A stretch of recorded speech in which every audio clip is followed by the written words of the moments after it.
What's going on, ladies and gents? I'm Franklin Cooper, Tristan Jones. Marcy Gonzalez. and you are watching Watchers in the Basement. What's going on, peeps? Today we'll cover episode 6 of the now fast acclaiming show 1923. This episode is called One Ocean Closer to Destiny. And after watching this episode, you get an understanding why. And it means a lot and more meaning than just one, especially with Spencer and Alex. But seems like the crew is still trying to get things assembled. More ways to one, try to create a resistance against Creighton Banner and his crew. Marcy, what was your thoughts on this episode today? I love that we did get a resolution from the last episode. It didn't kind of leave us hanging or drag out the whole tugboat capsizing story. So I'm glad that we got that. I'm glad that we kind of see Teonna again. So we know she's good and on her way. And we got more Harrison Ford in this episode, which I really, really liked. So I thought it was a really good episode. T, what about you? Same. Yeah, I didn't think it was like a super spectacular episode, but like I just thought it was a really good episode that moved the story forward.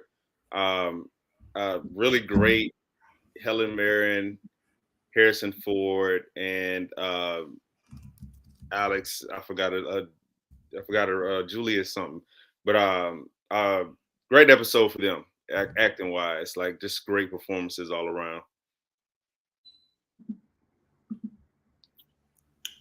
I think so too. I actually love the episode from the standpoint that you're starting to see all the dominoes fall now. I'm getting more of an understanding and glimpse of Spencer's fears, which he never really talks about, like his fears and like what he's going through. I mean, I get it. He's had a long dark childhood going to his adulthood, and we'll get to that later about him talking about his dreams and his fears to Alex later on this episode, but. I like this episode so much. It's probably my third favorite episode of the season so far. For the standpoint, anytime you get a lot of Helen Mirren and a lot of Harrison Ford, that's a recipe of great success. And they both had some monologues in this episode that just it floored me in a great way. I saw both their points, and you get a better understanding of their relationship. It's more of a symbiotic relationship between those two, especially back in those days in the 20s where men didn't really see women as a confidant or view them as an equal in the relationship. And you can tell that when Jacob falls off the wagon, Helen or Cara has no problem of putting him back in his place, and Jacob has no problem receiving that and not taking offense to it. So I got more insight in the relationship from that manner as well.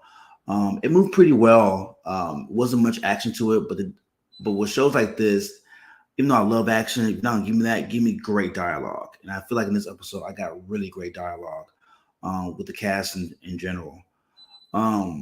Let's talk about the opening scene of this episode. So we still see Teonna is there with Hank in the mountains, and Hank has an idea of like giving Teonna his son's clothes so she can masquerade as a boy to try to protect her until he can get her to her father. Tristan, what do you think about Hank and Teonna's relationship in this episode now? I think it's now been 3 episodes now since we see them together. I think the show is showing us, allowing us to build a connection between Teonna and Hank. He is like, I guess, her protector in this instance, which, the cynical me tells me that they're leading to like some type of tragic ending for young Hank. Again, they're also at the same time building up the chase for Teonna, right? Not just from the priest, but local law enforcement. So at some point that's going to come to a head before she reaches her final destination. I'm not, hopefully not ominously. So it's interesting to see, how the relationship between she and Hank is building, how she's starting to trust him to get where they need to get to, but we just watch too much TV, right? And like naturally that conflict between their journey and the chase to find her and get vengeance for what she did. is going to come to a head probably as soon as next episode. So I don't feel too good for Hank. Marcy, what are your thoughts on Hank and his standing in this story? And do you think that he survives this, or you think he might be a sacrificial lamb? I don't know. I think it's good that we haven't had a lot of clues yet. Like, so far we know we can trust Hank, but can we really? Is it going to set up to where maybe Hank is going to betray Teonna, or maybe try to take advantage of her in some way? So we just don't know. I hope he stays nice, because he really does seem to genuinely want to help her. But you can also see, while he does want to help her and be his protector, she's not his first priority. You know, he tells her that when she asks where his son Hank Jr. is, and he tells her, he'll be back. And then she said, oh, and then like he'll take me to my father. And then he said, no, first he's going to eat, and then he's going to sleep, and then like tomorrow we'll take you to your father. So that highlights that, yes, I want to help you, but you are not my first priority. So hopefully, again, like Tristan said, we don't see it just kind of end badly for either Hank or for Teonna or for Hank Jr., who we haven't seen yet. Hank comes across as a well-read veteran, as far as like knowing the terrain, the land. He talks about his past being in a Native American school as well, which gave me a little more insight of why Hank is doing this, because he's been through it too. And I would like to know, how he got out of that situation, because if it was bad for the women, I can imagine how it was for the Native American boys as well. My concern with Hank, and it's not really a Hank thing, it's more of a, I guess, an urgency thing. Teonna has told you that she's on the run. Like they're actively looking for her. And they've now been in the same spot in the mountains for a while now. I don't know if it's been a couple of days now, but the search is on. And I feel like Hank doesn't really understand the urgency in the matter of like moving Teonna along and getting her in safe hands with her people. That's why I side with Tristan in this manner, that I think he might not survive this, because they haven't really gone anywhere since he found her. So moving on to the ripple effects of Teonna's escape. Teonna's grandmother, who we saw in episode 4, she was trying to put in paperwork to adopt her, and the state wouldn't allow it. But she gets a knock on the door. I don't know if it's U.S. Marshals or maybe just police officers with search warrants. They ask who she is. They bum rush the door. While the one agent's outside looking around, trying to see if there's any evidence of Teonna being there. The grandmother gets upset and wrestles with the other marshal, and she gets knocked over and hits her head in the stove. It appears that she dies. I don't know, man. I look, we spoke about this, I think, last week. I get like us knowing the history of like the Native Americans and what they've gone through in this country, as far as like the oppression and the subjugation and being put in these schools. I need the payoff to happen immediately. This is like really getting dark for me. And it's really getting to a point where I don't know if I can keep watching these scenes, man. Tristan, what was your thoughts on that whole situation with the U.S. Marshals and the grandmother? Like I said, like at some point, okay, yeah, like we need to move past the demonstrating this historical fact through this repeated showing of like pain for a particular group. And yeah, those scenes are hard to watch. I knew that Teonna's grandmother or aunt, relative, whatever she is, I knew that something bad was going to happen to her from the moment those dudes walked in, because the show is taking great pains to illustrate the contempt that white people had for Native Americans at that point, and still do to a large extent. It's just really hard to watch. But again, I need to see that payoff. I need to see the revenge or justice happen for, Teonna's grandmother, for Teonna's cousin, for the other countless Native American girls and people in this story. That it just seems like there's more emphasis on showing that them losing than showing justice for them, right? And this is where we have to remember that this is created by and written by a white man, right? Who, even in his, I guess, good intent, probably doesn't get that there needs to be at least some type of balance. Otherwise, it becomes like torture for entertainment, I guess. And here's another thing that I want to tie together too. So once Teonna's father, finds Teonna, he's gonna find out that one, that she's in charge for double murder and is on the run. Two, I don't know if that's Teonna's grandmother. I don't know if that's his wife, this grandmother, or that's, either way, it's a family member of his. So that might be even more spark to the fire of like them starting the war with the Covenant in Montana. Marcy, where do you think the ripple effect and the backlash is going to happen? How bad it will go with once Tiona's father finds out that his daughter is now a fugitive of the state, and also it might be his wife. I'm not sure. I'm not sure which side of the family that grandmother's on, but that double whammy. What do you think how that may affect the Native American group and their tribe? I'm hoping, like Tristan said, that we do see some vengeance and justice for Teonna and her family and the grandmother. If I'm remembering correctly, I think that's her grandmother on her mom's side. But still, again, like you said, it's still a relative to the dad, and it's going to be difficult, obviously, for him to know that the grandmother has died and there's a search for his daughter and she's charged with double murder. But also for Teonna, I don't know how that will affect her as well, thinking, if I had just maybe stayed there, if I had continued enduring the pain, maybe my grandmother would still be alive. So we don't know how that's going to affect her. So that will be interesting to see. But again, that's just more trauma inflicted upon her, which, like I've mentioned before, I think is just kind of a theme that we see in Taylor Sheridan shows, where there's just so much trauma inflicted upon women, upon Indigenous women, that it's just very difficult to see. And again, it's just showing us that the law can act with impunity and just kind of go into your home looking for somebody, hurt you, kill you, and then still get away with it because they are, quote unquote, the law. Yeah, and it seemed like when the grandmother died, the other agent walks back into the house, and as Black folks, we've seen this a lot of times. I mean, as Hispanic folks too, with police brutality and setup.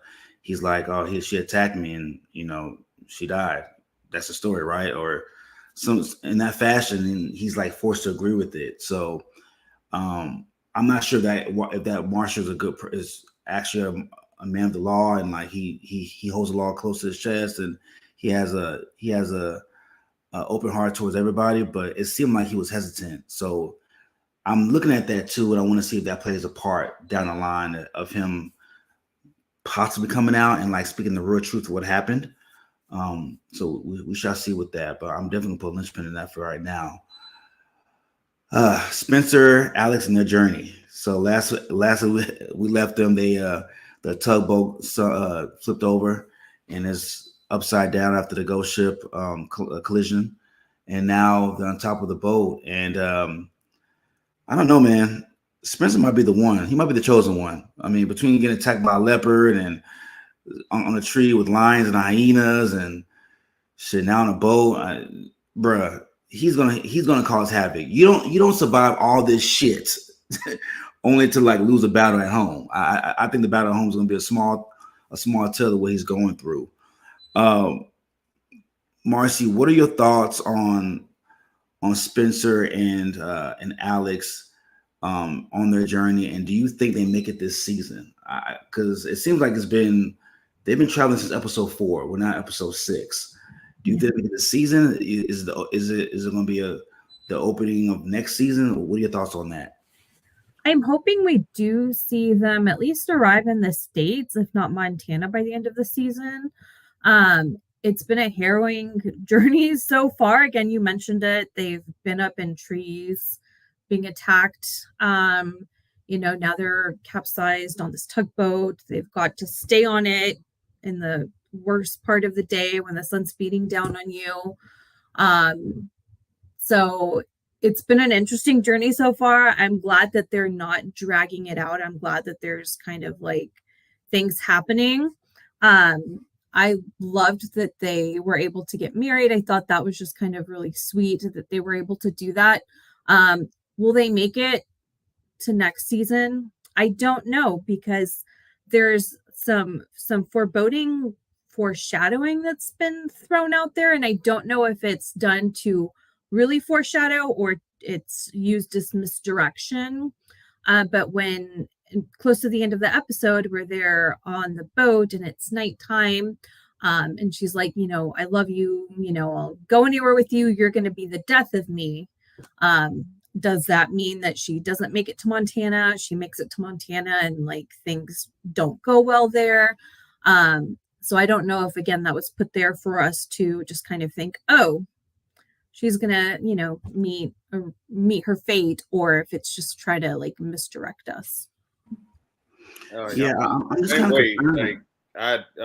it's the thing I've been grappling with is, are they trying to misdirect, or like what is Alex's fate? Like there's so much mystery wrapped around like the family tree of the Duttons, because we know where they are currently, and you're just trying to make piece so much stuff together. But Alex might be my favorite character, so I'm absolutely rooting for her to make it. But there's so much foreshadowing of like just so much danger. But also what I guess I ended with in this episode is that you can look at it one of two ways.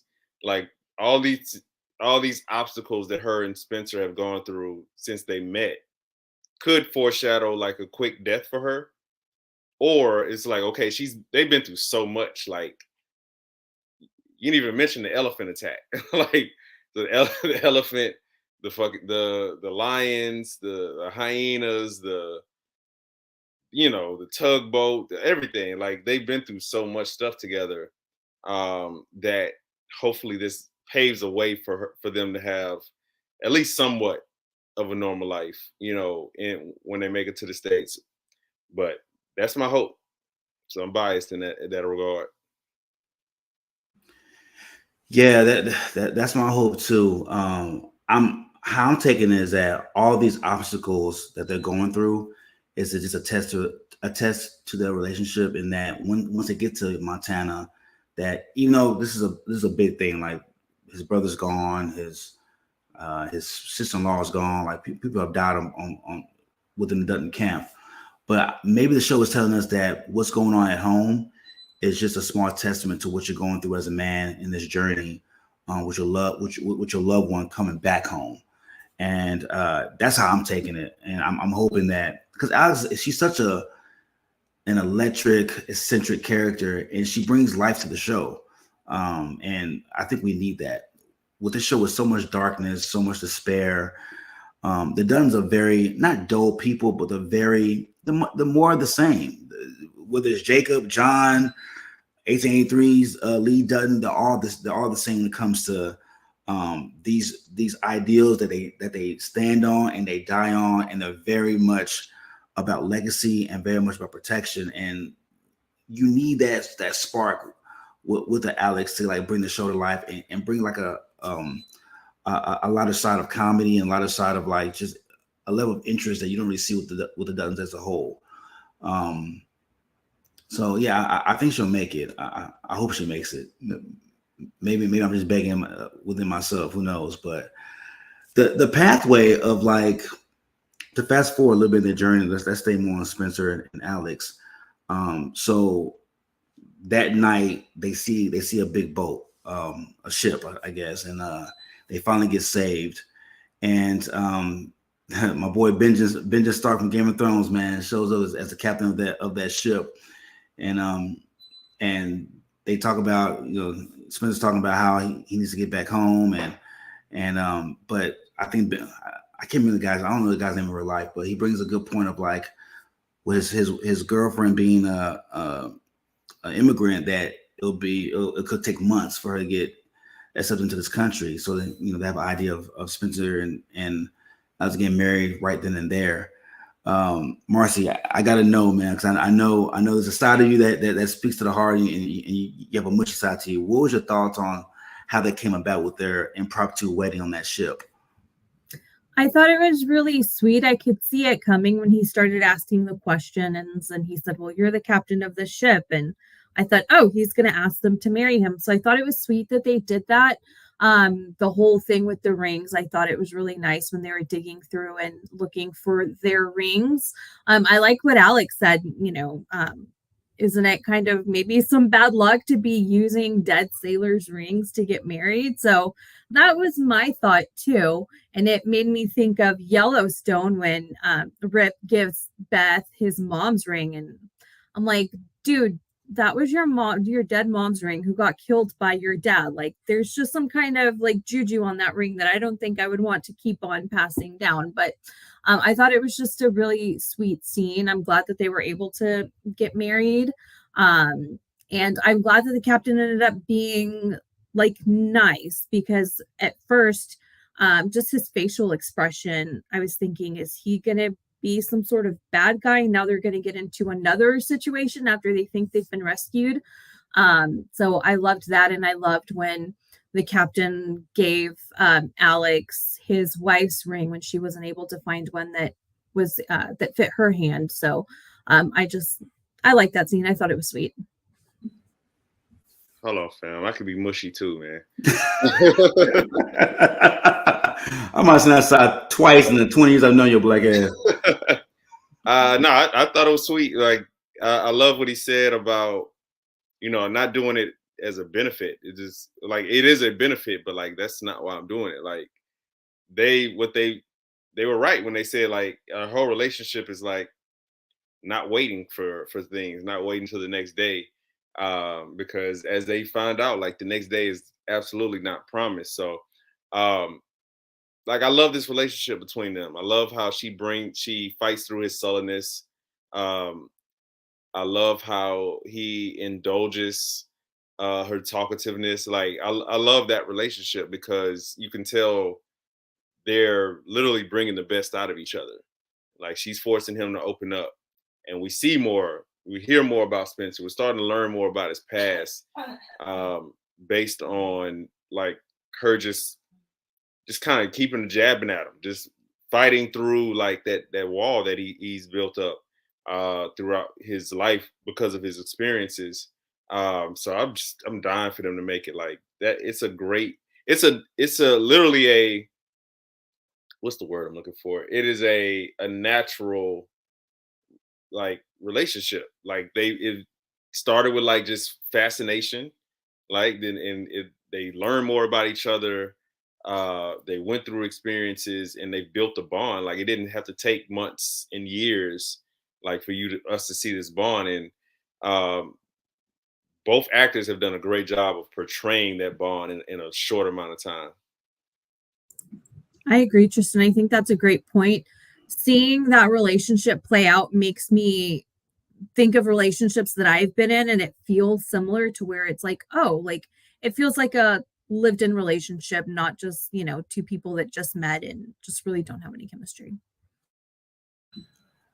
I love their relationship because Alex has been through some shit, like some shit, and largely because of Spencer and his daring personality. And I mean, even with the elephant shit, like, why are you driving across the terrain in Africa by your fucking self, like across the African terrain? So like a lot of the mess that been in was because of him. And not once. Well, the first time she blinked, she was pissed off with the lion, the elephants and shit. I mean, the lion and the hyenas, and didn't want to be touched. Then 30 minutes later, they fuck in a bed and dirty as fuck. But she hasn't like questioned his leadership and questioned the direction they're going. Like not just emotionally, but like physically, like in the time. Like she's a ride or die. Like she's not gonna question him. She knows deep down in her heart that he needs her, and she doesn't want to bring any type of like torture or any type of like hints of like hesitation in his life, because it seems like his whole life has been but nothing but torture and hesitation, whether it was in war, whether it was wanting to come home and see his aunt and his uncle. There's been nothing but hesitation and just despair in his life, and she wants to bring semblance of peace, love, and just loyalty. And I think Spencer at first didn't quite know what to do with that. Even like when they first met at that I don't know, dinner party or at that bar, he didn't know what to do with it. And I think finally him opening up, and I know move a little bit further, but on the ship dock, him opening up by his dreams and his fears, that's when I felt like he finally was like, you know what? She's gonna ride for me. She ain't going nowhere. I'm gonna be completely open and vulnerable with her. And I don't think I don't think Spencer in his like, I don't know, maybe 30 years of living has ever felt that way. What are your thoughts on that, Tristan, about him like finally opening up and like realizing like this girl might be, no matter what he does, she's gonna be here for him? Well, I think the biggest thing that he's fighting through, which he kind of says, is he's fighting through like that self-doubt that you deserve happiness, right? Because of, the things he's lived through, seeing family die, being in war, like just really seeing like the worst of life, right? And it can lead one to believe like, hey, the happiness I get is fleeting, right? I don't really deserve to have this long term. Because he's like, hey, the universe is telling me to put you back, right? All these experiences are telling me to put you back. And Alex just kind of rebuts like, oh, maybe it's saying to keep me forever because of these experiences. So it's always like that glass half full, glass half empty thing with love. Like either, we're going through these things because we're meant to be together forever, or because it's the opposite, right? And Alex forces him to think about that optimistically. And he says, it's like, you know what? I'm just going to hope the universe is wrong and keep moving, right? Like you just have to accept the happiness that you get for however long you can take it, right? That's all this life affords us. So I love that monologue. I love that dialogue between those two at the end on the boat. It just really encapsulates everything we've seen from their relationship. Like Alex is a gangster. Like she's in it because she wants to be in it, right? And that's the best type of love, I guess, right?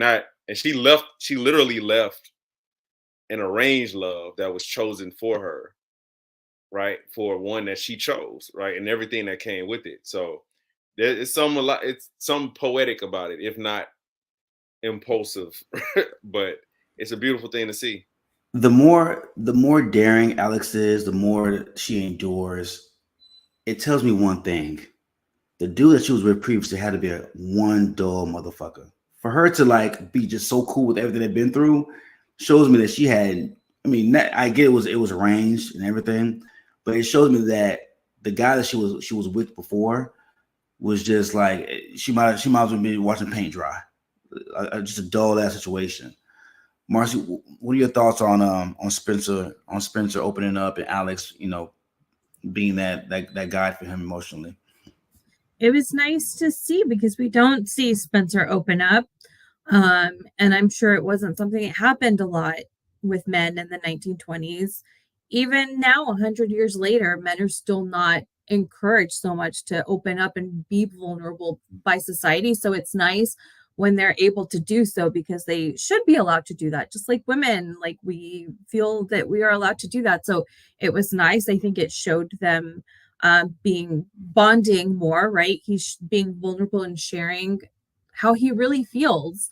And again, I agree with that, right? Like if the universe is showing you something and giving you something, like be happy with it for however long you're going to have it, because you don't know how long you're going to have it. And instead of just like putting her back, he just decided to embrace it and just kind of go along with this relationship because it is something that he wanted to do and wasn't just going to fight it because he felt like it wasn't meant for him. Let's talk about this this potential pathway to get back to Montana. So from my understanding, that's somewhere in the Atlantic. Benjamin Stark said that the best bet is to land in Galveston or Port Arthur Bay. That's Texas. So from Texas or Galveston, from Port Arthur or Galveston, you gotta make your trek up north. How in the fuck are they gonna be able to make it by the end of the season? Just from there, like there's no planes at this point. The Wright brothers, I don't think the Wright brothers have even like there's no commercial flights at this point. There's no, there's trains, but again, Montana is relatively a new state, so it's still mostly agriculture, farming, and ranching. How are they gonna get there? Not by car, probably by train, but they get there by train. They might have to stop in Utah or like one of these other progressive states. I don't see how they get there by the end of the season unless they just do some major flash forwarding and they get there by the season finale. Is anybody concerned about this track, this pathway? Is it just me?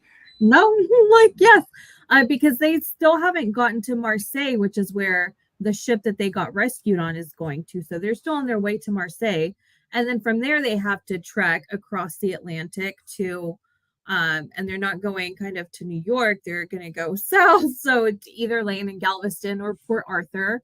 And then from there, obviously, I'm assuming the train, and it might be a little bit easier to take the train from Texas north to Montana than from New York west, just because the geography is flatter. So I assume it would be a smoother and shorter train ride. So hopefully we do see that by the end of the season, but I do agree, like they are probably going to have to do some time jumps for us to be able to see that, because I think there's 4-5 more episodes. So yeah. T, you seem very just like laid back, like this shit's like they're gonna get there in the next episode. Like, why you seem so calm about this shit? No, I'm not calm about it. I after this episode, I became less confident that he'll get there. I guess by like episode 8. But I think this is why we're gonna have a season 2 of 1923, because maybe the biggest conflict that we see happens then and not by the end of this season.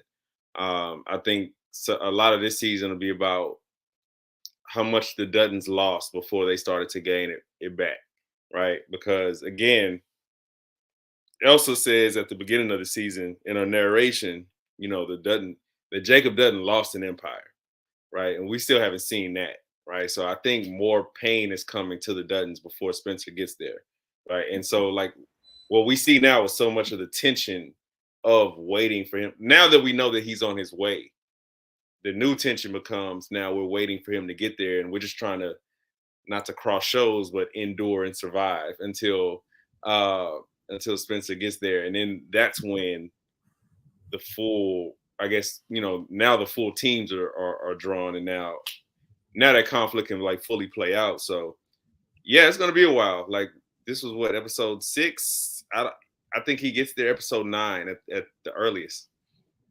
So there's for sure gonna be 10 episodes this season. That's what I thought. Like I'd seen somewhere. Don't quote me on it, but yeah. Yeah, I agree, Tristan. A lot of the tension is, are they going to get there? It reminds me of that movie High Noon, where like all of the tension was the lawman is waiting for like the outlaws to get there, and that's the whole movie. It's just building up to this tension. So I think that's probably what the rest of the season is going to be. It's just building up to, is he going to get there? When's he going to get there? I also gave this some thought too, and after this, we'll get back to the Yellowstone. So Cara writes a letter to Spencer. Spencer is told as the savior, the prodigal son that's coming home. Even in episode 4, when he Cara's talking to Banner Creighton, he's like, "Look, man, my nephew's coming. Paraphrasing, we're gonna fuck you up." Spencer's one man. Spencer's been gone for at least before World War I, so looking like maybe 6 years. Does Spencer have rank? Does he have a reputation to where men are going to fight for him? I'm trying to like put together in my head like what comes with Spencer as far as like fighting for the ranch, because he's just one man. So I guess, Marcy, my question is to you: what comes along with that? Does the Dutton name rise so strong that people in Montana or in the surrounding states are going to ride for Spencer and the Duttons to fight this war with Banner? Like, what does that look like? That's a good question. I have thought that too, because again, she says my nephew's coming, and like even Banner's kind of looking a little scared. And, I'm thinking, what have you heard about Spencer Dutton that makes him feel like a threat being just one man?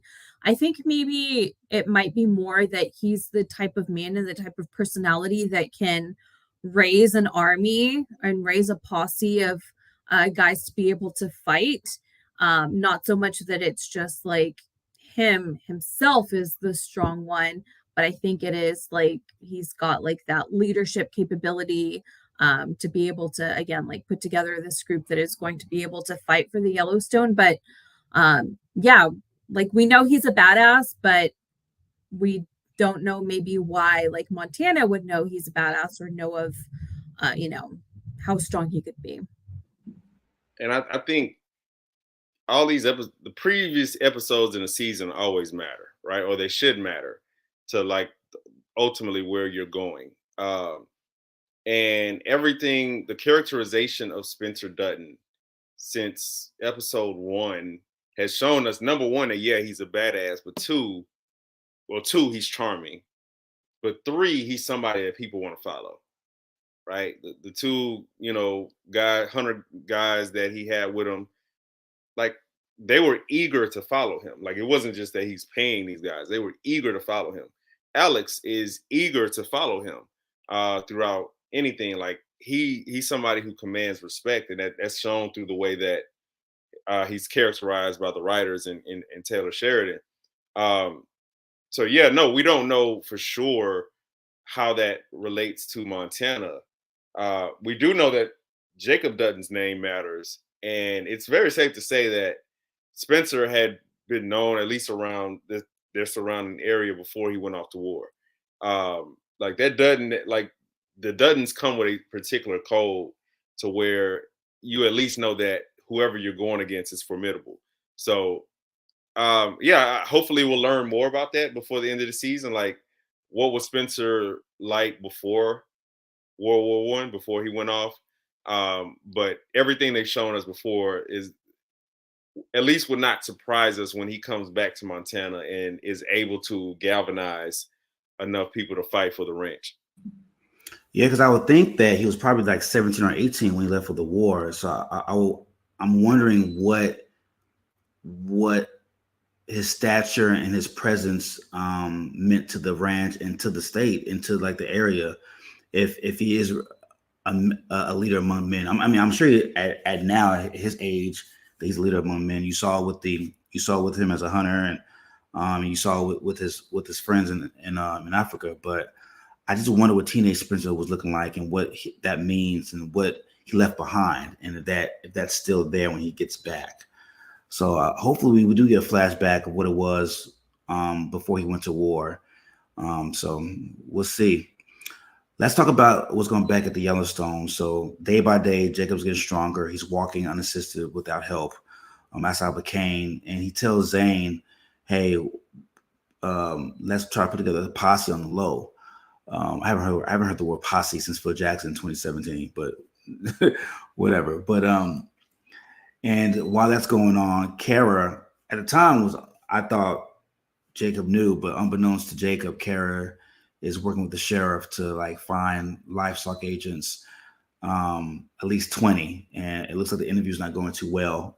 And there's a scene where, and again, we have to like remember the age of this time. This is in the 1920s. This is like right after women's suffrage, so it's still fresh on men's minds that they don't view women as equals. They don't fuck women as far as like their opinions. And or women's suffrage, huh? Women's suffrage is 1924 or 28, one of the two. Oh, I thought it was late teens. No. So this is before suffrage. Okay, mid to late 20s.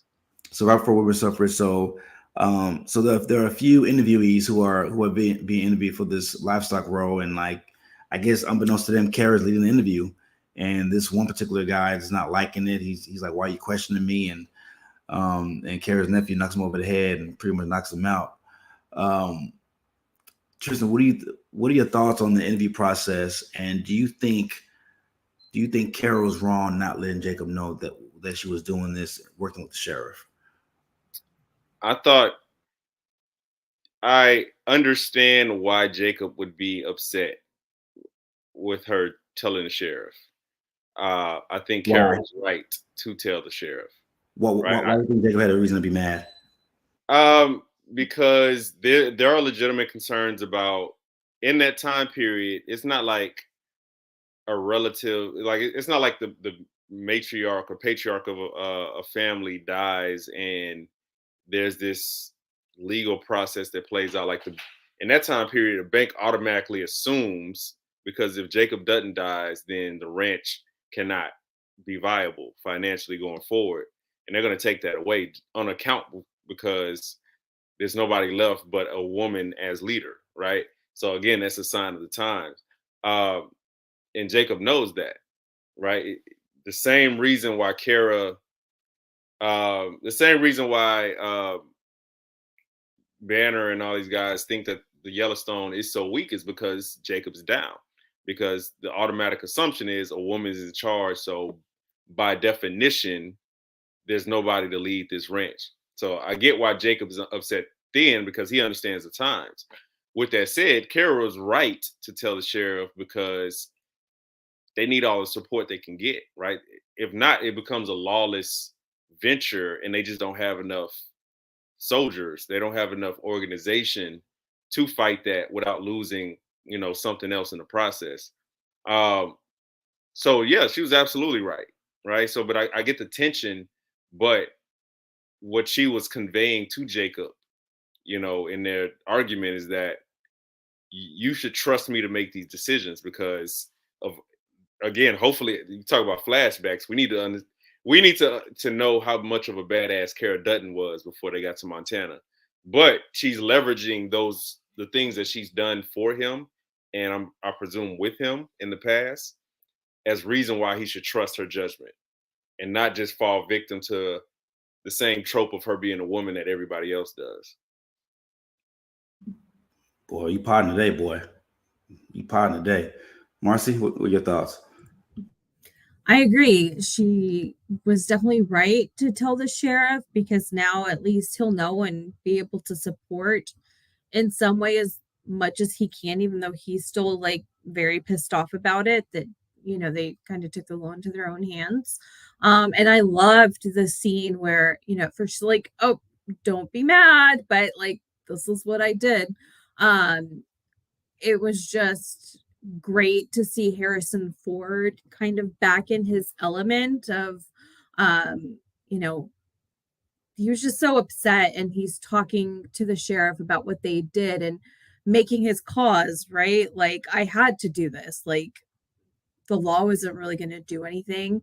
And the men are rotting on the border of Wyoming. So it is what it is. And, after the sheriff leaves, he blows up at Karen. He's like, yes, I am mad that you did this.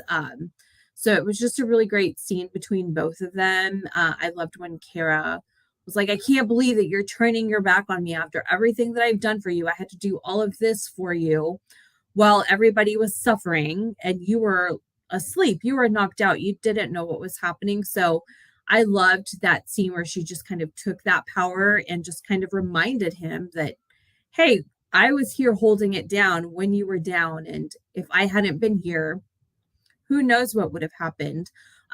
So it was just a really great scene. I loved seeing this side of Harrison Ford come out because this is what I had been waiting to see in the show and I hadn't yet. So it was just good to see just kind of old school 1980s thriller, like Harrison Ford just be like pissed off and, a badass. Yeah, I don't think, I mean, I definitely agree with y'all. I think Cara did the right thing.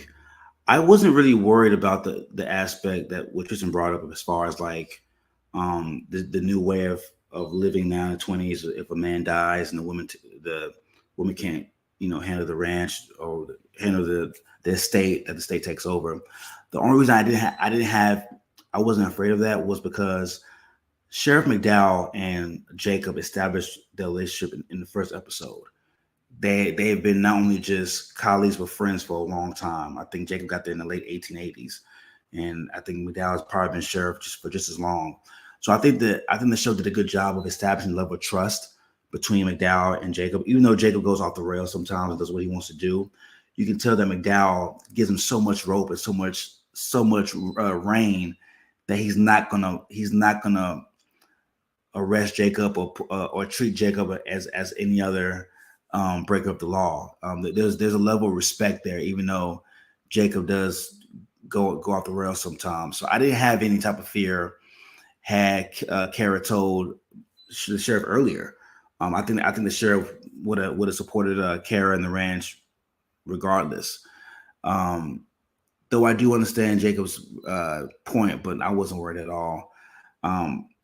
We needed this. I mean, Helen has been killing it all season long, but we had never seen much. We hadn't seen the point of like Helen, Cara and Jacob having it out, and I think the viewer needed to see that to showcase the level of respect they have for each other. Yeah, Jacob was mad. Jacob is hell bent on revenge, and Cara called out on it. Like, you call it justice, I call it pettiness. You know, you're not thinking about me. You're not thinking about the ranch. If you die, we're done. Spencer's not here. I had to bury Emma Dutton. You wasn't here for that either. You took 9 shots. You got to think about what you're doing, because every decision you make for the ranch is going to affect us one way or the other.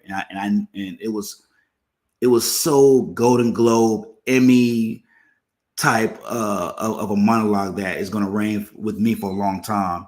And I think Jacob, yeah, I mean, I think every man needs that reminder from their woman, from the spouse, from the girl that, hey, I rock with you, but don't forget, I got your back, and I'm not going to do anything to like jeopardize that. The things that I do for this family is for the benefit of not only me, but you as well. So it was a beautiful scene. And you find out later on, Jacob tries to go on a little horseback ride. He's injured.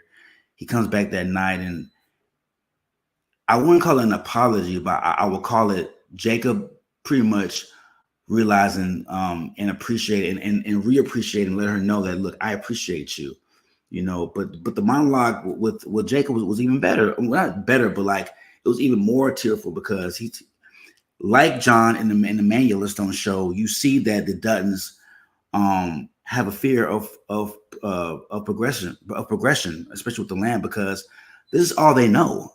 All they know is ranching. All they know is cattle herding and all the things that they do. And the fear of progression is the fear of them losing their way, as not only as men, but as their identity. So I did understand the part of Jacob talking about, hey, Cara, envision New York, envision Chicago, envision it before what it was. And it made sense. It truly made sense. Tristan, what was your thoughts on Jacob pretty much laying out why he's doing what he's doing to Cara? Yeah, I mean, like you said, it's meant to provide like a larger context for the present day John Dutton, and his opposition to what he views as progress, or unnecessary progress or harmful progress.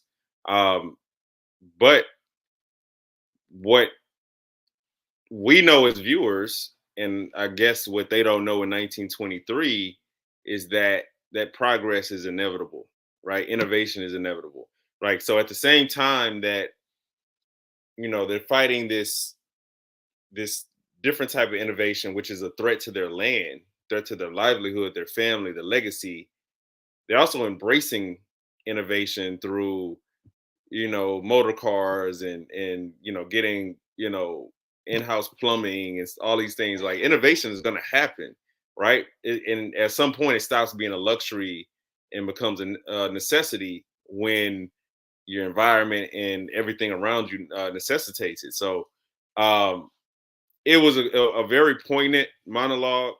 It was sweet because he was, at least Jacob's, thinking about something larger than himself, right? It's just ominous for us as viewers, because we know that it's a fruitless venture, because innovation got them the guns that he needs to defend the family, right? Like, it's an inevitable thing. So like it was great. It was great acting by Harrison Ford. as Jacob Dutton, like it's all for naught. Marcy, what are your thoughts on Jacob's explanation to Cara why he needs to do this for the family? I thought it was a really great explanation because it does help her just really envision it, right? Like understanding why he's so opposed to it. And this was even 100 years ago when he's telling her all these cities are terrible now because of so-called progress. It wiped out, the bison and the bears that were there and like the beaches. And now it's just, you've got nasty sewers and there's disease everywhere. And again, this was 100 years ago. It's even worse now. But I think it's also interesting because I think Jacob would be kind of interested to know that 100 years later, people want to get back to more natural ways of living. And, we're seeing now like everybody wanting to go to Montana and live there because there is more wide open space and there is, a much more simple way of living than people had been used to in some of the bigger cities now. So I think it's just great to show that it's all cyclical, because that's what's happening in Montana now. Native people, people that have lived in Montana for generations are upset at the newcomers because of shows like Yellowstone and 1923 that really make people want to go back and live there. Absolutely. Let's get to Jack and Lizzie. So we finally see them. They're legally married now. I know they did no, just by okay. So not legally married, but they went through the ceremony at the ranch. So they're waiting to legitimize their marriage. But it looks like Lizzie's is going through a pregnancy right now, and Jack. This scene just showed me how much Jack is not ready to be a leader yet, man. Like the simple biology, man, of like pregnancies and like bro, you're just not ready. I'm really impatient with Jack because I feel like he needs to grow up. Like he needs to have a better understanding of like, and I kid about the biology a little bit, but like it's a testament of how immature he is. And this man is so quickly to go into war and like, take the pedestal of like being the Dutton that fight that puts together a posse and fight for the ranch. And I think him like just not knowing the biology of pregnancy signified how green he is and how much more he needs to grow. Tristan, what were your thoughts in that whole exchange, man? And what do you think of Jack's character so far? Are you disappointed? Because I'm pretty disappointed of this track so far as a developing character. What about you? I am disappointed, which to answer your question, answer both questions at the same time, worries me about the fate of Jack, Jack and by extension, Elizabeth Dutton. Because again, characterization matters, right? And a lot of times the show doesn't have to give you like these huge events over and over again to show you like somebody's character.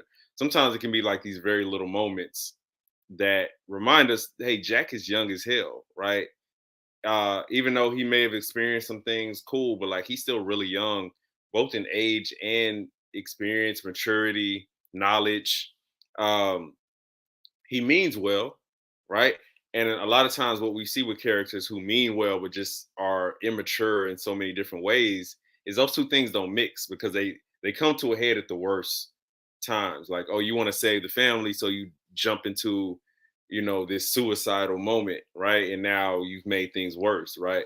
And I can see that for Jack. So I think that's why the show is characterizing him the way that they are. It's to show like a complete contrast between the guy I guess we would expect, because he's right there to be the heir apparent, to kind of step in and be the leader when the family needs it most, and the guy that, hey, actually this is leadership guy, right? And once again, everything's building towards once he gets back, at least there's a hierarchy for how things should go, what roles everybody should play in, the coming conflict and just saving the legacy of this family going forward. So again, we're supposed to like Jack, because he means well. He's, I stand up for my aunt. Like, he's, good old country guy. Like, there's some gaps and some leadership gaps or some decision-making gaps there that are accentuated in this scene. Not, I mean, again, it's a sweet thing. Like, couple about to get married, still they, very much in love and all that stuff. But like, it's also supposed to let us know that he just doesn't know shit, right? In a very sweet way, he doesn't know shit, right? And that could come and bite him and the family in the ass later. Marcy, let me ask you a question regarding Jack. With his clear immaturity and lack of intelligence at times, do you think Jacob and John Sr. failed him in some form of fashion as far as getting him ready, as far as being a future leader of this household? That's a good question. I don't know. I think it's kind of hard to answer that just because we're only 6 episodes in, and I don't think we've seen enough of Jack to know if it's a Jacob and John Sr. failing of not teaching him, or just Jack just seems a little slower. He's not the brightest, crayon in the box. So I think that might just be him. I think he might just be, maybe not slow is not a good word, but maybe he's just more naive and he's just more into the ranch and the land and being a cowboy than really knowing biology of pregnancy or how a woman can tell when she's pregnant. But that scene was just kind of cringy to me because of that. And I tried to conceptualize and, say, okay, like, it's the 1920s. He's a guy. Guys didn't really learn about this, right, in school. And it wasn't considered polite to talk about. So I was trying to give him, some grace and benefit of the doubt, but it was just so kind of cringy to just watch that scene. So I'm really hoping that he's not John Dutton III's relative, his ancestor. I think Spencer is more like better suited to carry on that lineage. But again, I didn't know if that was the foreshadowing when, Elizabeth's talking about like, oh, we're the future now. Like, this is the future, talking about the child. Or if it's just kind of misdirecting us, wanting us to think that, she's going to have John II, who's John Dutton's the third's dad. Do they want us to think that? But they're really going to switch it up at the end and, have it be Spencer and Alex. Who knows? But poor Jack, he just needs some basic lessons. And there's been foreshadowing about Spencer and Alex, and them having a child and that being, the future John Dutton. Like, Alex has mentioned our son a few times so far, but yeah. Do anyone of you guys think that Alex is pregnant right now? I do. I definitely do. I do, and we'll see what happens, but we also don't know. Captain of the tugboat was sick. Do they get sick? There's still a lot of unknowns. All right, predictions for episode 7. What do you guys think is going to happen in next episode? This is coming up Sunday. I think we see more loss for the Duttons. I think we see more inroads being made by Banner and why do I keep forgetting this man's name? Say his name. The guy that's backing him up. Donald Whitfield. Banner with. I think we see more inroads being made into the Yellowstone property, and we continue to see the Spencer and Alex journey as it gets closer, hopefully to the States by the end of the episode, and hopefully get them on their journey to get there. Like, at this point, it's like, hey, we need you there. And I think we'll see a big shift in Teonna and Hank's relationship in some type of way, like either because the imminent danger or we'll see a side of Hank that maybe we haven't seen, but we'll definitely see a big break in their relationship. Marcy, what about you? I definitely think, like Tristan said, we do see some more movement of Spencer and Alex's journey. Hopefully they finally make it to Marseille and then find a way to get back to the States. I do see more happening with Teonna and her storyline. Maybe next episode is when somebody finds out that the grandma has been killed, and then like what the fallout will be from that. More Harrison Ford, I think, of him, just Jacob getting stronger and maybe taking a more active part in building this posse. And for some reason, I think that maybe they're going to have some infiltrators join in the posse that may not have like the best interests at heart and might be working for Banner and for Donald. So we'll see. But I just have some sort of inkling that that's something that might happen. I didn't think about that. That's actually a good point about potential infiltrators, because they're desperate right now. They're hiring whoever. If you have a pulse and you're a man, you're pretty much fit for the job at this point. I think there are 3 guys in so far out of 20 that they're trying to hire. So yeah, we'll definitely see, man. We'll definitely see. Tristan, Marcy, thank y'all so much for joining us today. Please, and for the Watchers Universe, if you have any questions, you wanna leave a comment, like, share, post, follow us on social media as well. We're on Facebook, Twitter, Instagram at Watchers Basements. Leave us a 5-star rating. Let's grow our audience, please. We're at the road to 500 is live in full effect. So we're trying to get 500 subscribers. So please, and also if there's any other shows or movies you want us to cover, we have an inbox on Facebook and Instagram. Inbox us. Let us know what you're interested in. For myself, for Tristan, for Marcy, this is for Yellowstone episode 6. 1923, a Yellowstone story, episode 6, and we're done.